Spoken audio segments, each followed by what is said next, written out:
Ya, sebelumnya Assalamualaikum warahmatullahi wabarakatuh.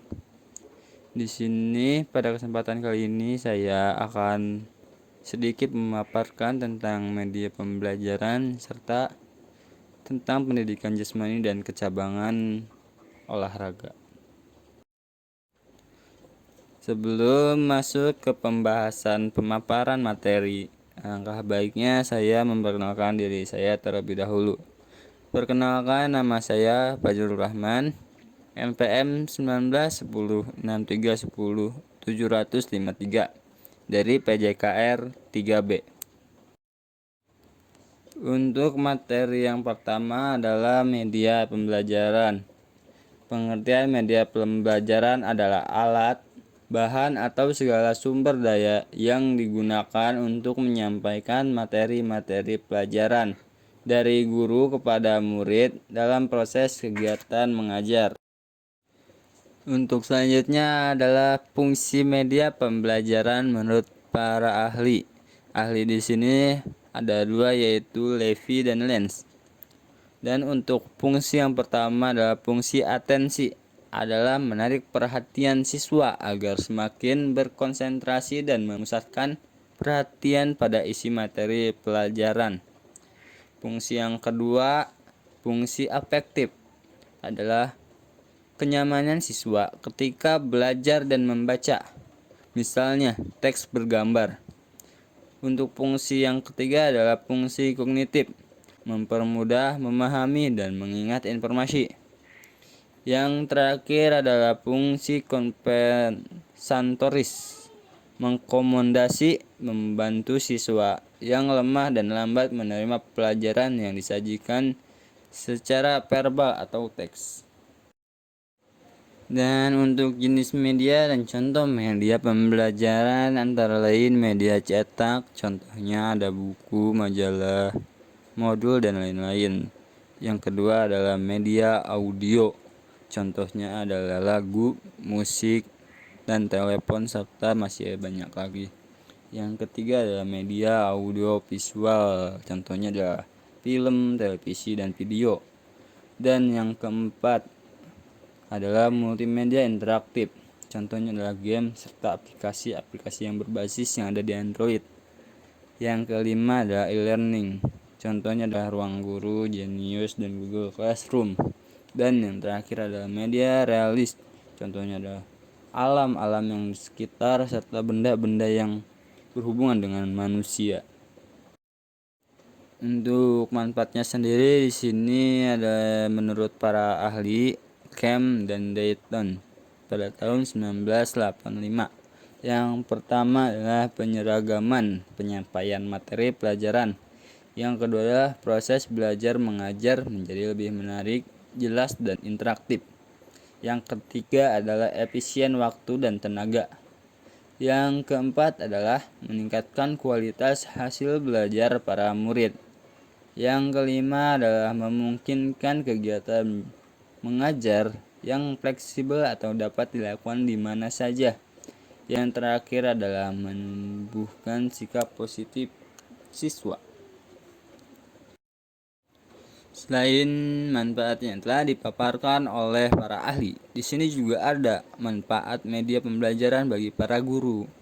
Yang pertama adalah memudahkan guru dalam menjelaskan materi yang rumit. Yang kedua adalah metode pembelajaran yang digunakan lebih bervariasi.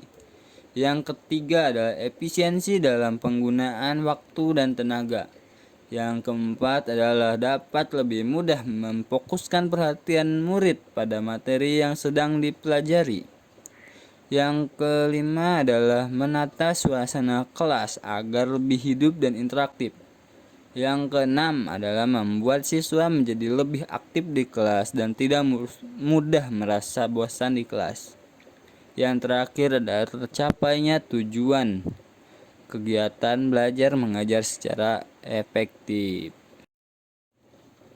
Manfaat media pembelajaran bagi siswa. Yang pertama adalah bisa lebih memahami materi yang disampaikan pengajar atau guru. Yang kedua, pembelajaran lebih menyenangkan dan mudah dimengerti. Yang ketiga, kualitas belajar siswa meningkat. Yang keempat, proses belajar dapat dilakukan di mana saja. Yang kelima, mendukung pembelajaran mandiri atau otodidak. Yang keenam atau yang terakhir adalah membangkitkan motivasi, minat, dan keinginan belajar. Di slide selanjutnya adalah pendidikan jasmani. Tadi membahas tentang media pembelajaran, sekarang kita bahas tentang pendidikan jasmani atau yang lebih dikenal dengan penjas. Pendidikan jasmani adalah salah satu mata pelajaran di sekolah yang merupakan media pendorong perkembangan keterampilan motorik, kemampuan fisik, pengetahuan, sikap sportivitas, pembiasaan pola hidup sehat, dan pembentukan karakter, baik itu mental, emosional, spiritual, ataupun sosial, dalam rangka mencapai tujuan sistem pendidikan nasional. Untuk tujuan pendidikan jasmani ada 4.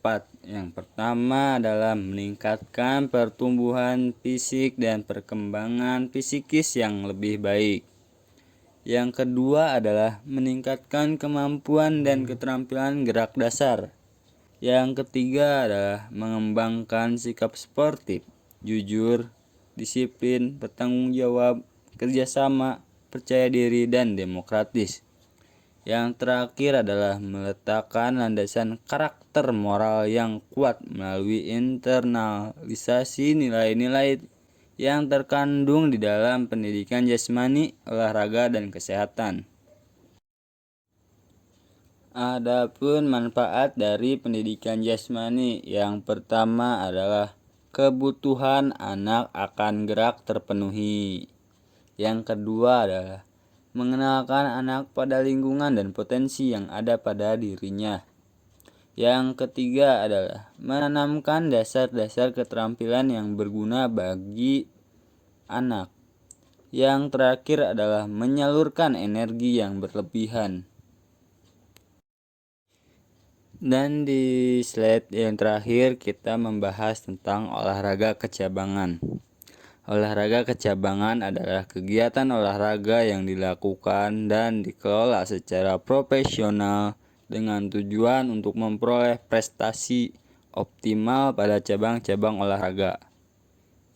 Atlet yang menekuni salah satu cabang tertentu untuk meraih prestasi dari mulai tingkat daerah, nasional, serta internasional mempunyai syarat memiliki tingkat kebugaran dan harus memiliki keterampilan pada salah satu cabang olahraga yang ditekuninya, tentunya di atas rata-rata non-atlet atau masyarakat biasa. Ya, akhirnya kita telah sampai ke akhir pembahasan. Segitu saja yang dapat saya paparkan kepada para pemirsa. Kurang lebihnya mohon dimaafkan. Wabillahi taufik wal hidayah. Wassalamualaikum warahmatullahi wabarakatuh.